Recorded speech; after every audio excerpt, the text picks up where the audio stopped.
연예인 중에 최강희 씨가 있습니다. 이분은 3년 동안 연기를 중단하게 되었는데, 보통 우리가 이름이 알려진 연예인들은 3년 쉰다고 재정적인 문제가 있을까 우리가 생각을 할 때가 있다는 것이죠. 근데 이분은 집도 없고 또 재테크도 하지 않았어요. 그래서 버는 돈을 다 썼다는 거예요. 너무 과소비한 게 아닌가 이렇게 생각할 수도 있지만, 이분은 번 돈은 가족들에게 나눠준다는 거죠. 자기 쓸 것만 남겨놓고, 그리고 주변 사람들, 좀 힘든 사람들에게 다 나눠주는 습관이 있다는 것이죠.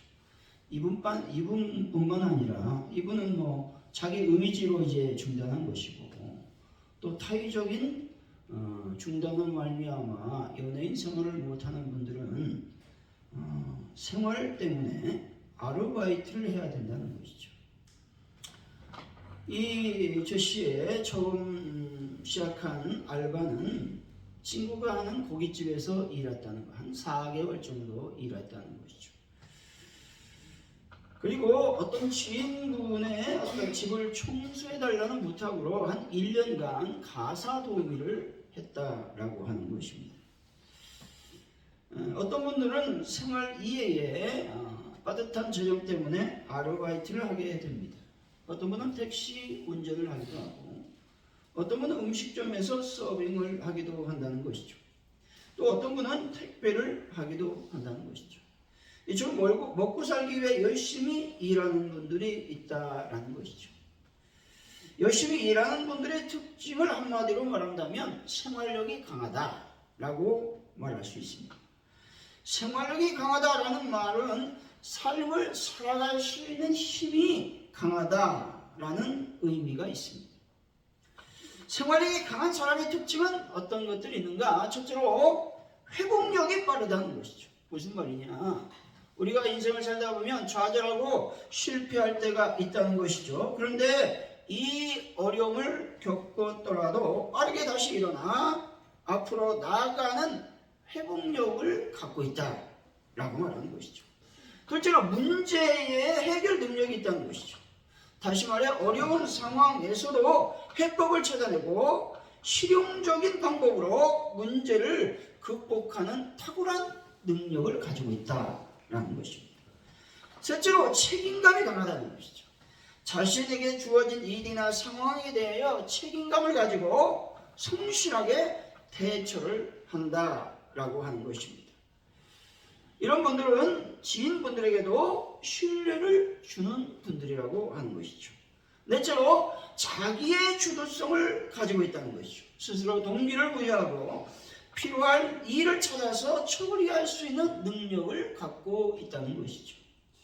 그리고 목표를 설정하고 그에 따라서 행동하며 주도적으로 삶을 이끌어 간다는 겁니다. 생활력이 강한 분들은 대체적으로 삶에 긍정적인 영향을 준다는 것입니다. 뿐만 아니라 주변 사람들에게도 좋은 영향력을 미칠 수 있다라고 하는 것이죠. 마찬가지로 신앙인들에게 신앙력이 있다는 것입니다. 이 말은 무슨 말이냐? 신앙생활을 할 수 있는 힘이 있다는 겁니다. 신앙력이 없으니 실패나 좌절을 맛보면 예수님을 바라보지 않고 신앙생활을 포기한다는 겁니다.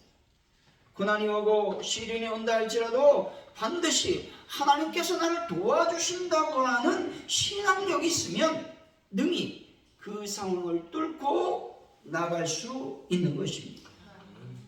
신앙력이 있는 사람은 반드시 생활력이 있다라고 하는 것입니다. 신앙을 잘하는데 생활력이 되지 않는 분이 있다면 그분은 신앙력이 없는 사람인 것이죠.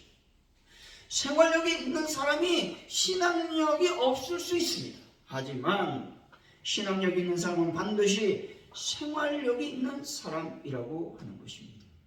사랑하는 성도 여러분, 하나님을 바라보는 힘으로 놀라운 신앙력을 가져 삶 속에서 예수님의 향기를 내뿜는 분들이 되시기를 예수 이름으로 간절히 축원드립니다. 오늘의 본문은 외식하는 서기관들에 대한 경계와 가난한 과부의 헌금에 대한 칭찬 기사를 보도하고 있습니다. 두 부류의 사람, 다시 말해서 서기관과 과부가 등장합니다. 이들은 유대 사회에서 서로 상반된 친분과 지위를 지니고 있었습니다. 서기관은 부와 존경을 누리는 계층이라고 한다면 과부는 가난과 멸시 속에 살았다는 것이죠. 그러나 예수님께서는 그분의 신분이 아니라 하나님을 대하는 태도를 기준으로 책망과 칭찬을 하셨다는 것이죠.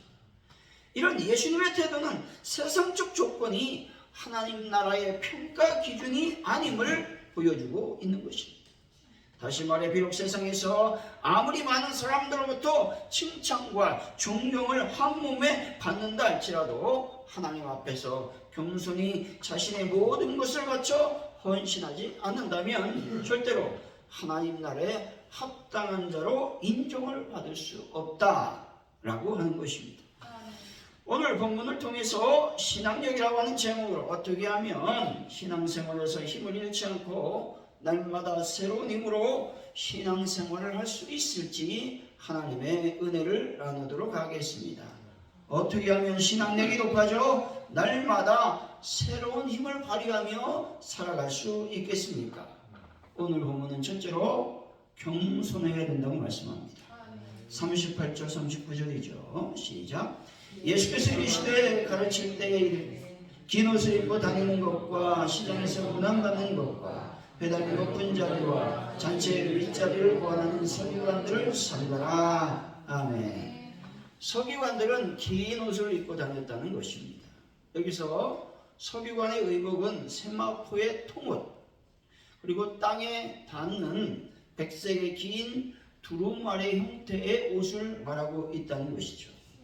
이 옷들은 의존적으로, 특별히 종교적으로 자신들의 명예와 풍채를 자랑하기 위해서 착용했다라는 것입니다. 특히 그들의 두루마리 형태의 옷끝에는 옷술이 달려 있어서 일반인들의 옷과 구별이 되었다는 것이죠. 여기서 서기관들이 일반 사람들과 다른 옷을 입어서 문제가 되는 것은 아니라는 것이죠. 서기관들은 겸손히 가르치며 섬겨야 되는 직분의 상징으로서 구별된 옷을 입었습니다. 그런데 이런 본래적 의미를 변질시켜서 지배와 굴림의 옷으로 착각하는 데에 그 문제가 있다는 것입니다. 서기관들은 시장에서 문안을 받았다는 것이죠. 유대사회에서 서기관들은 일반 대중들로부터 존경을 많이 받았습니다. 사람들은 장터 같은 곳에서 서기관을 만나면 일어서서 경의를 표했다는 것이죠. 서기관들에게는 지극히 존경의 표현인 랍비, 선생님 같은 칭호를 사용했다는 것입니다. 서기관은 이런 것에 매료되어 정치, 경제, 사회적으로 가장 중심적인 장소요, 대중의 눈길을 한 곳에 끌 수 있는 가장 공개적인 장소인 시장터, 회당에서 공개적으로 존경받기를 즐거워했다는 겁니다. 그리고 서기관들은 높은 자리를 원했다는 것이죠. 회당의 높은 자리를 원했고 잔치집에 가도 역시 위의 자리, 윗자리를 원했다라는 것이죠. 여기서 이제 회당의 높은 자리는 명망 있는 사람이나 공적인 인물을 위해 마련되어 있는 자리를 말합니다. 이것은 토라를 넣어두는 상자 앞에 있다는 것이죠. 그래서 회중 전체가 바라보기에 좋은 자리가 회당의 앞자리를 말하고 있는 것입니다. 서기관은 누가 전하기도 전에 의뢰에 자기들이 그 자리에 앉아야 된다라는 생각을 갖고 있었다는 것이죠. 그리고 잔치의 윗자리를 앉았습니다. 이 말은 말 그대로 잔치 자리에서 가장 존귀한 자리로 출입문에서 제일 안쪽 중심으로 오른쪽 끝부분에 해당되는 자리를 말하는 것이죠. 이 자리에 앉으면 식탁에 기대어 앉는 사람들을 한눈에 바라다 볼 수 있었다는 것이죠. 예루살렘의 유지나 세력가들은 잔치를 베풀 때에 서기관들에게 이 자리를 제공하였을 뿐 아니라 노령자나 심지어 잔치의 부모들보다 우선적으로 대접을 했다는 것이죠. 이런 사회적 분위기는 서기관들로 언제나 그러한 대접을 받아야 한다는 교만을 심어 주었다는 것이죠. 오늘 말씀을 통해서 보는 교만은 첫째로 하나님께 영광을 돌리지 않고 자신이 영광을 취하는 것을 말하는 것입니다. 서기관들은 긴 옷을 입고 다니면서 자신을 드러내며 자신이 서기관인 것을 자랑했다는 것이죠. 이것이 바로 교만인 것입니다. 긴 옷은 오늘날로 말하면 가운을 말하고 있죠. 가운을 입는 부류에 보통은 세 부류가 있죠. 의사, 법관, 그리고 성직자입니다. 이 세 가지 직업의 공통점은 사람들의 삶과 생명에 가장 큰 영향을 미친다라는 것이죠. 의사는 몸의 건강과 생명을 위해 가장 중요하죠. 또 법관은 그의 판결에 따라서 다른 사람의 삶을 바꿀 수도 있다는 것이죠. 목사들은 육체의 건강이나 생명보다는 영의 건강과 생명에 절대적 영향을 끼친다는 것이죠. 이들이 가운을 입은 것은 다른 사람의 간섭에 따르지 않고 인간의 욕망과 욕심에 따르지 않는다라는 의미가 있죠. 그리고 오직 법과 원칙에 따라서만 처리하겠다라는 것을 드러내기 위한 것입니다. 특별히 목회자가 가운을 입는 것은 인간적인 육신의 모든 약한 부분을 덮고 하나님 앞에 온전한 모습으로 나가기 위해서 이런 가운을 입는다라는 것을 말씀드릴 수 있습니다. 이것을 입고 목회자라고 하는 것들을 드러내기 위해서 이런 가운을 입지는 않습니다. 이런 본질적 의미를 뒤로 하고 자신을 자랑하고 영광을 드러내기 위한 옷이라고 한다면 바로 교만이라는 것입니다. 여러분, 자신을 자랑하지 마시고 오직 예수님만을 자랑하시기를 바랍니다. 여러분, 하나님께 자신에게 영광을 돌리지 마시고 오직 하나님께만 영광을 돌려 겸손한 분들이 다 되시기를 바랍니다.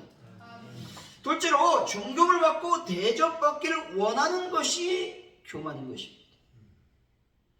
우리는 섬겨야 되는 자인데 존경받기를 원하고 특별히 대접받기를 원한다면 지극히 교만한 사람이라고 하는 것이죠.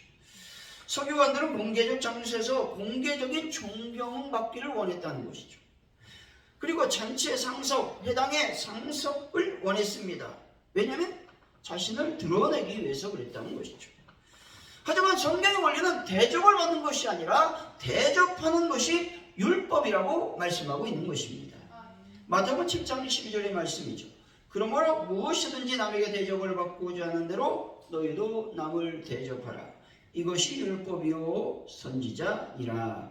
아멘.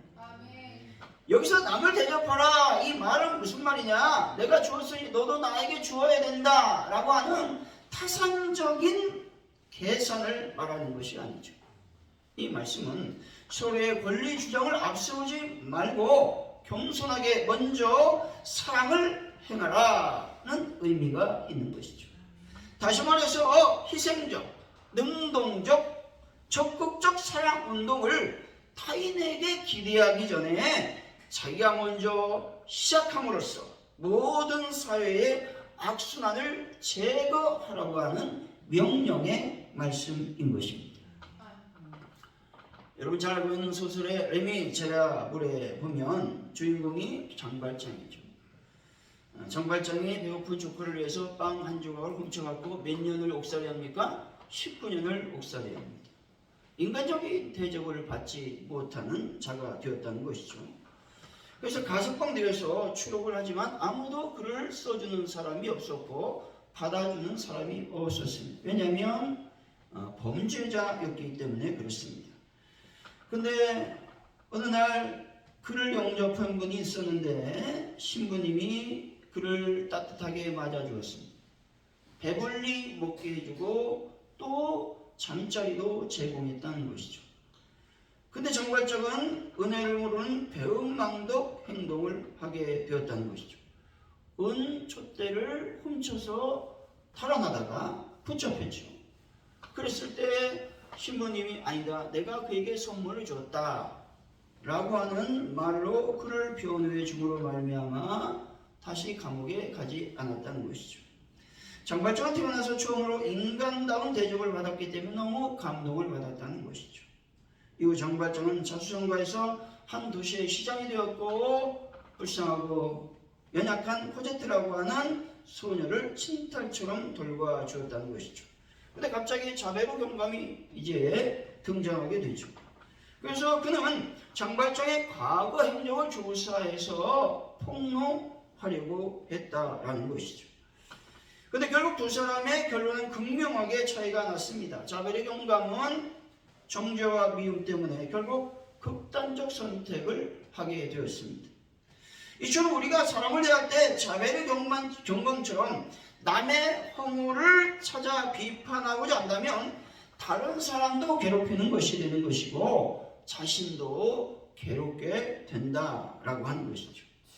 반면에 사랑은 허도한 죄를 덮고 새 사람이 될 수 있는 원동력을 제공하게 된다는 것입니다. 사랑은 남도 살리고 나도 사는 방법인 것입니다. 사랑하는 성도 여러분, 주님으로부터 일방적 사랑을 받은 자로서 이제 남을 먼저 대접하게 힘쓰는 분들이 다 되시기를 예수 이름으로 간절히 축원드립니다.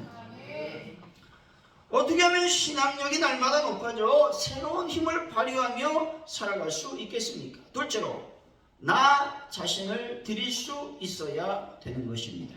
42절이죠. 한번 읽어봅니다. 시작. 한 가난한 과부는 와서 돌에 묻던 곧 한 고두란트를 넣은지라. 아멘. 여기서 가난한 과부란 말은 가난한 과부를 말하기도 하지만 흑빈자를 총칭하는 단어라고 하는 것이죠. 두 랩돈은 작은 것이라는 의미로서 팔레스틴 지역에서 통용되는 가장 소액의 유대 동전을 말합니다. 그런데 부자는 바친 금액을 보니까 아주 큰 금액이었음을 알 수가 있죠. 41절이죠. 시작. 예수께서 헌금함을 대하여 앉으사 우리가 어떻게 헌금함에 돈 넣는가를 보실세. 여러 부자는 많이 넣었는데. 아멘. 부자는 많은 돈을 헌금했다는 것이죠. 왜냐하면 부자들은 자신을 과시하기 위한 목적으로 많은 헌금을 했다는 것이죠.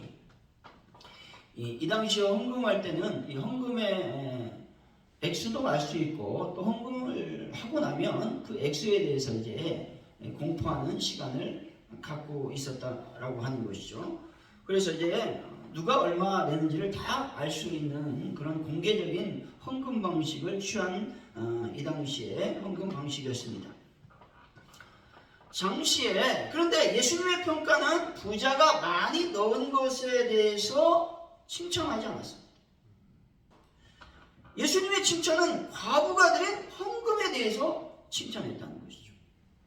복음서 내용 중 유일하게 제자들을 불러서 교육시킨 내용이 이곳 한 곳뿐이라고 하는 것이죠.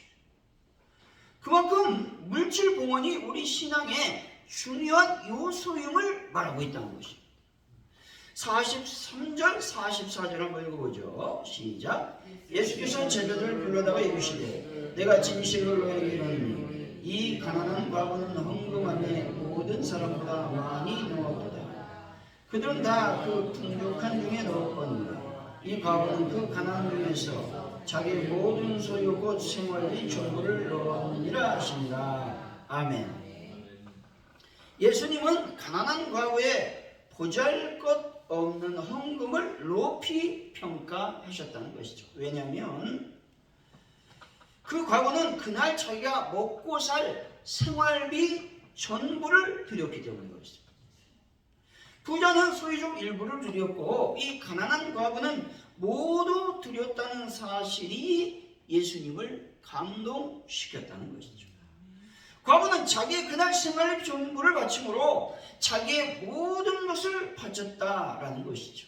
이렇게 볼 때에 예수님이 원하시는 궁극적 봉헌은 우리의 소유물을 드리는 것이 아니라 우리 자신을 드리는 것이다 말할 수 있습니다. 헌금의 진정한 의미는 물질이 아니라는 거예요. 우리 자신을 드린다는 신앙 고백인 것입니다.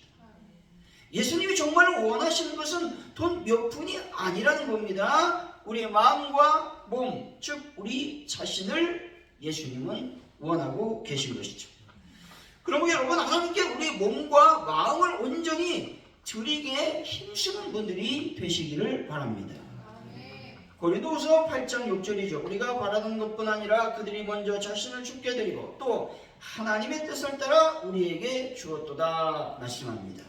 마게도니아 성도들은 먼저 자신을 주께 드렸다고 바울은 말하고 있죠. 마게도니아 교인들은 환난의 많은 시기를 겪으면서도 풍성한 연고를 넘치도록 했다는 것이죠. 근데 바울은 이러한 마게도니아의 풍성한 연고에 대해서 이렇게 말합니다. 고린도후서 8장 3절이죠. 내가 증언하노니 그들이 힘대로 할 뿐 아니라 힘에 지나도록 자원하여 라고 말씀하죠. 마게도니아 교인들은 힘대로 할 뿐 아니라 힘에 지나도록 자원해서 예물을 드렸다는 것이죠. 다시 말해 마게도니아 교인들은 기대 이상으로 연고를 드렸고, 더욱 중요한 것은 그들의 행위가 요청이나 명령에 의한 것이 아니라 스스로 자원했다라고 하는 것이죠. 바울은 마게도니아 교인들에게 재정적인 요청을 하지 못했습니다. 왜냐하면 이 교회가 매우 가난했기 때문에 요청할 염두가 되지 않았다는 것이죠. 그런데도 불구하고 마게도니아 교인들은 예루살렘의 교회의 어려운 사정을 외면할 수 없었고, 바울이 말하지 않았지만 자원하여 돕겠다고 했다라는 것이죠. 어떤 분의 이야기입니다. 호화주택을 산 다음에 친구들 초대했습니다. 왜냐하면 자기 집을 자랑하기 위해서 그렇습니다.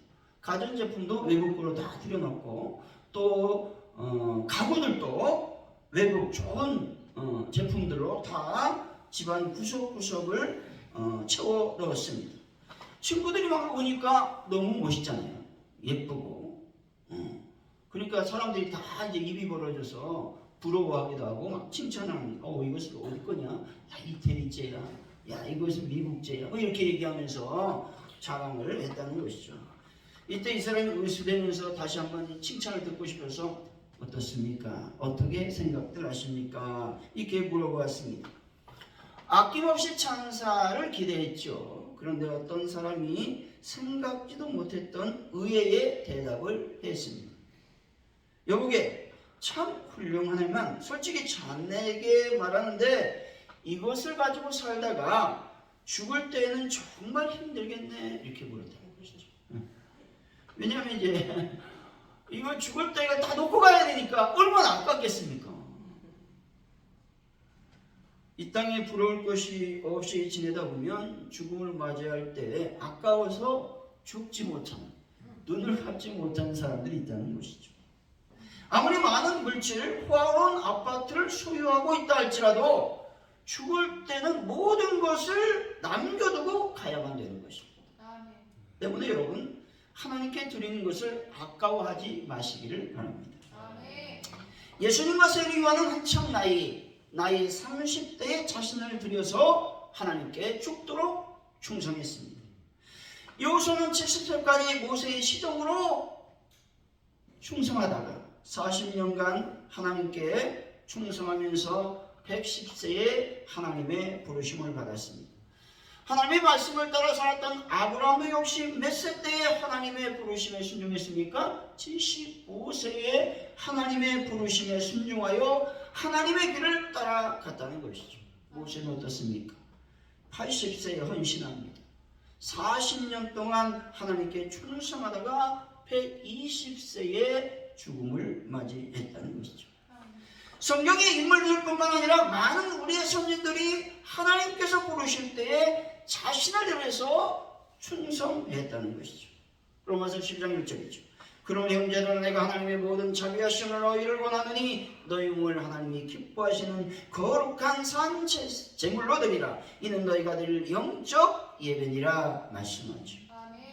여기서 보면 나 자신을 의미하죠. 이 말은 우리의 인격 전체를 형성한 모든 요소를 말하고 있는 것이죠.